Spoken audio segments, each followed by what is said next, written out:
Welcome to Cart Rides with Micah. I'm here with Dr. Kevin Kenworthy.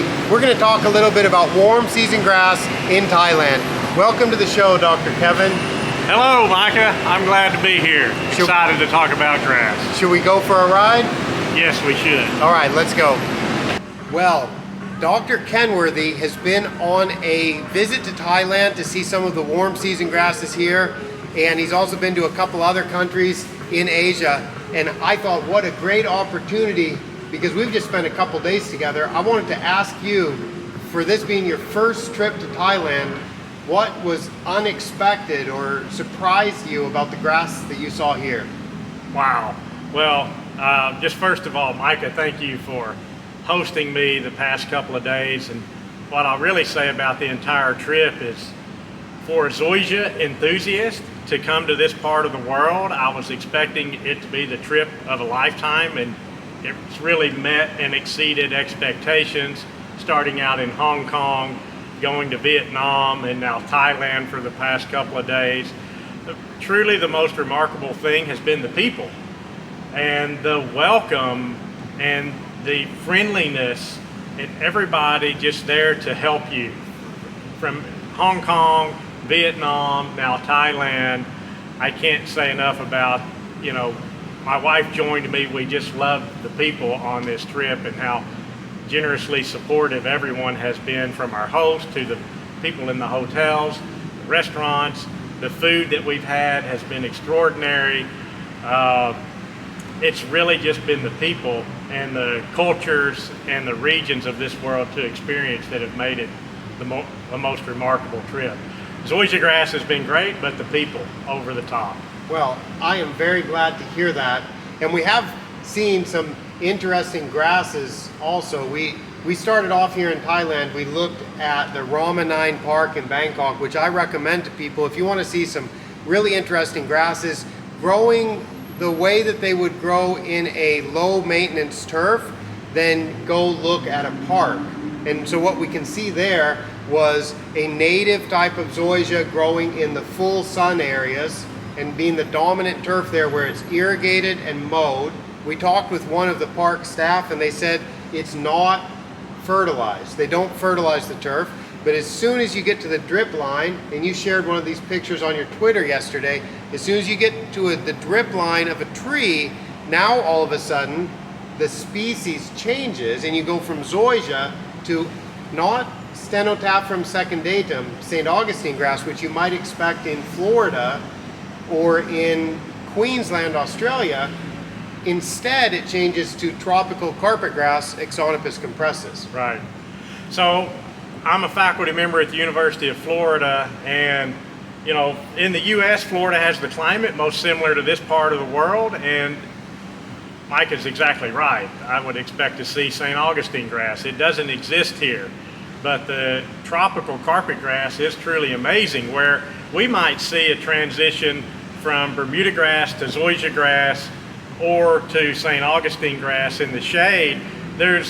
We didn't see hardly any Bermuda grass in that park. No, it's Zoysia grass in the sun, and then the tropical carpet grass in the shade, and I mean deep shade, more shade than I would expect St. Augustine grass to do well in. And you identified, you like me, were walking around with your eyes and your attention focused on the grasses, and I remember we'd already walked into the park a good bit. It's a big park. We walked in, we walked around, and we were walking out when we saw the first Bermuda grass plant, and you'd seen it, and it was a seed head. Right. And so you're like, there's some Bermuda grass there. Finally some Bermuda grass, which has been, which was a rarity in that park, which is an old park. It's not, there's no high maintenance, as he mentioned. And in the U.S. or most parts of the world, we would expect to see lots of Bermuda grass, just not as adapted to this part of the world. Yeah, so there's something, I'm sweating right now, and it's almost 8 p.m. in the evening, and I've got a fan blowing on me, but it's still plenty warm, and of course it's a bit nerve-wracking with such an important guest as yourself here on the Cart Rides with Micah show. So, but anyway, it's hot here, and it just goes on through the year, and I think it's a cumulative effect of the high temperatures through the year combined with the approximately 6 months of the year with a lot of cloud cover, but still high temperatures, that leads to the difference in the species that we see dominating in this part of the world versus the species that would dominate in a drier place that has a winter like Dubai, or in a place that has a little bit cooler winter and a little bit more in sun in summer like Florida. Right. And there's subtle differences. This is quite similar to South Florida, but it's a little bit warmer here on average through the year. So if you add that together over time, the grasses don't move, right? They're anchored in place. So they get the weather that they get, and they're not able to move farther south or anything. So as that accumulated weather just happens day after day, I think that's where you'll see the species differences happen. It's just a lesson in G by E, where certain species are going to be adapted to certain environments. G by E is genotype by environment interaction. That's breeder talk, Micah. Yeah, so genotype is the species and the variety within the species. Or variety within the species. And then environment could be a broad definition. And so environment is growing environment, and the stresses that it's exposed to, and climate, and the soil. Anything you're doing to manage. Salinity levels. Exactly. Yeah, so we visit a couple golf courses with varying salinity levels, different grasses. We saw some nurseries. That was really cool. Yesterday we saw the Thai sod production, and I've shared videos of this before, of the really unique way that grass is grown for sod in Thailand, and I was so glad that we got to show that to you. And the amazing thing to me is not only the way it's harvested, but how fast it grows. It's really mind-blowing. I worked very closely with sod growers in Florida. Before I got my PhD, I worked in the sod industry in Texas. If there's one facet of the turf industry I'm familiar with, it's sod production. And it's totally different over here. Not just in the machinery, but it's the processes and the time it takes to cycle a crop. Zoysia grass in the U.S., the best varieties are going to be about 10 months. Most are going to take 12 months. In some locations, some varieties might take 14 months to cycle through to the next crop. Here, it's an astounding 40 days. That's what we saw here in Thailand. In Vietnam, what I witnessed there was about 3 months. Now, it's all going to be dependent on the planting rate. It is a high planting rate, but the process here was just almost mind-blowing. They harvest very little soil with it. They're almost growing it hydroponically. The subsurface of the soil is compacted very tight, and when they harvest it, they're just scraping the canopy basically off the top of the soil, and then they're transporting that matted canopy to the end user. So it's very lightweight transportation. It's very easy to remove it. It's very efficient process without much equipment involved. But the speed and the length of time to cycle through, that's what's truly was mesmerizing for me here in Thailand. It is mesmerizing, and when we saw the people roll up on their motorcycles after lunch, because we were at a field that wasn't really being harvested, and we were looking at it, and there was a demonstration shown to us of how harvesting does occur, and then the workers showed up after their lunch break, and they set to work in rows just harvesting the field, and they had a number of, I mean, they harvested a few hundred square meters of sod in just a few minutes. Yes. It was really impressive. And sometimes people ask me, they contact me from India or from the United States or from other parts of the world, and they ask if they could implement that where they are. And I think generally the answer is no. This is just fascinating. It's a novelty. It's unique to the way that sod is produced in central Thailand.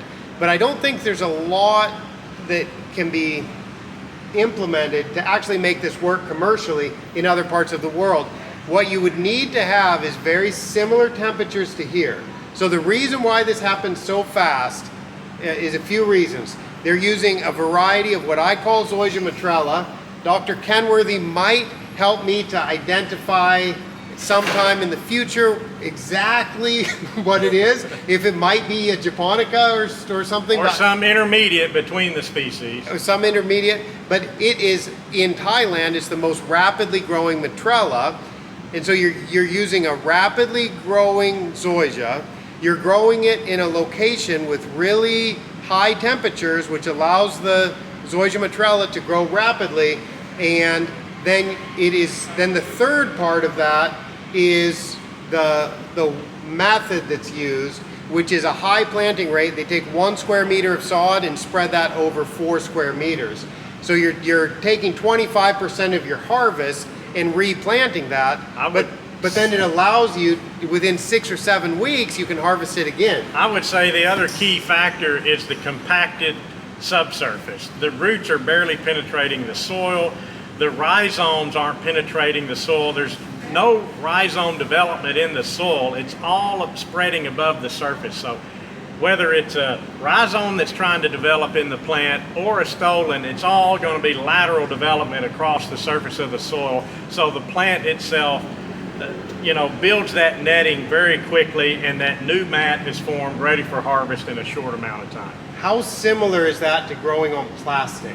Because I've envisioned that growing on plastic might be similar to that. It would be very similar, except in plastic you're going to have whether it's a 1/2 inch or an inch, or if you want to call that 25 millimeters or 50 millimeters, you're going to have some substrate there. So you're going to want to take some time for the roots and rhizomes to develop in that substrate so that you're going to have a harvestable piece of sod.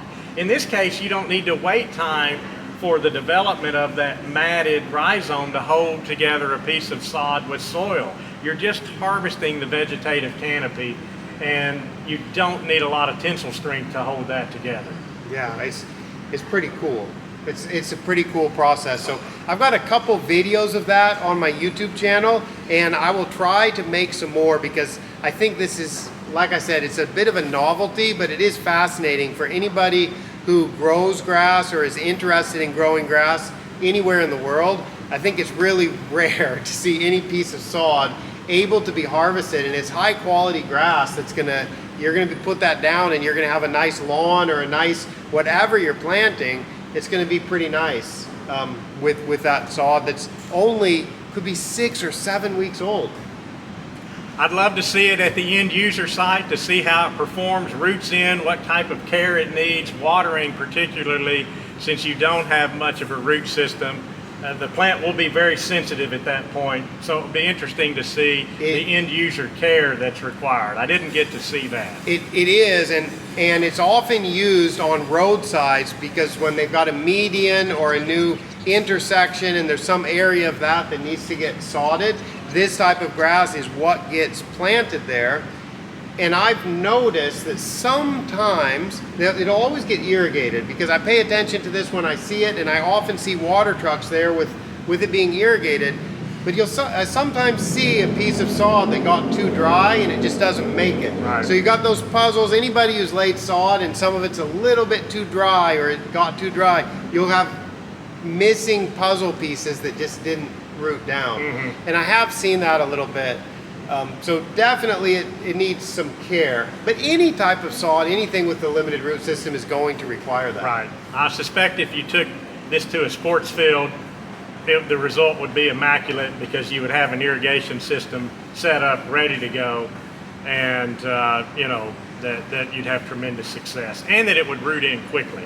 Now, to change the subject slightly, we looked at some golf course greens that were Bermuda grass, but they've got some really impressive wild Zoysia that has invaded. And some of those are not just encroaching from the outside, they're actually growing in the center of the green. And you told me that's coming from seed, you suspect. I suspect so. Every Zoysia grass that I've ever encountered is a fertile plant.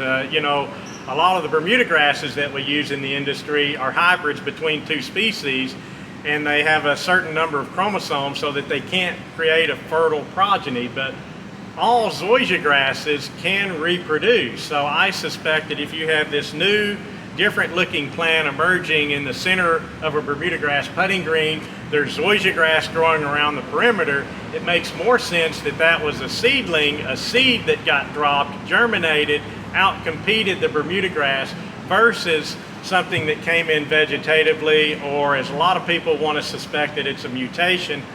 My suspicion is the most reasonable answer is that was a seed that dropped, germinated, and is out competing the Bermuda grass. And the result's phenomenal. I'm like a kid in a candy store when I go onto a green like that has all this Zoysia grass variation, and you pick one here and one there and see another one there, and they all look a little bit different. They all have their own little description of characteristics, and you have what could be described as a breeding program that Mother Nature and the golf course superintendent are selecting there in that unique environment. Yeah, because you were putting your finger on them and you were saying, oh, this spot's a little bit firm, there's no thatch there. And then some of them you're saying this leaf blade's a little bit softer. And you know, it's hard to tell when they're maintained on a Tiff Eagle putting green and you got these little spots of Zoysia there. But if you would grow it up and grow it to a larger size, and you could see just how different it really is. Right. I mean, that's an example of G by E. You have, you know, this unique environmental pressure and a lot of different genotypes, and you're seeing them perform differently on that putting green. It would be cool to be able to collect those, take them back to a research center where they're all growing under a different set of environmental conditions, and not mow them and let them see their true genetic potential be expressed, to know that if you have different things that were on that putting green that were forced to differentiate based on that set of growing conditions the superintendent imposed. You've traveled a lot. I'm surprised at all the places you've been in the world. Have you ever been anywhere like central Thailand, where we spent the last couple of days, where you saw so many different types of wild Zoysia that's turf type growing all in one place? Because you mentioned Brazil, there's a lot of Zoysia. There's a tremendous amount of Zoysia in Brazil, but it's not the center of diversity. This here is the center of diversity for Zoysia grass, particularly Zoysia matrella. And so this is the first time I've ever traveled into an area considered the center diversity of a given species and been able to witness firsthand the diversity that you've shown me on this trip. It's been exciting for me. Well, cool. I am so glad that we got to spend the last couple of days together. If you have any questions for me that you think should be recorded for posterity, I'm happy to try to answer them. But otherwise, I'm just going to say thank you very much. And that was really a treat for me. I learned a lot, and I'm looking so forward to continuing our discussions and being able to learn from you and share what I've learned with you. Yeah, no, the learning experience was for me. I learned in Hong Kong, I learned in Vietnam, and now I've learned in Thailand. It has been a terrific, probably about a week and a half so far, and I have a few more days left that are going to be vacation. Looking forward to that before I get home to Florida. So, thank you. Thank you. Dr. Kenworthy, thank you so much for joining me here in Bangkok for a very special edition, a tropical edition of Cart Rides with Micah. Thank you very much. I'd like to shake your hand. Dr. Woods, I appreciate it. The time you took to spend with us these past couple of days has been remarkable. Very thankful. Thank you.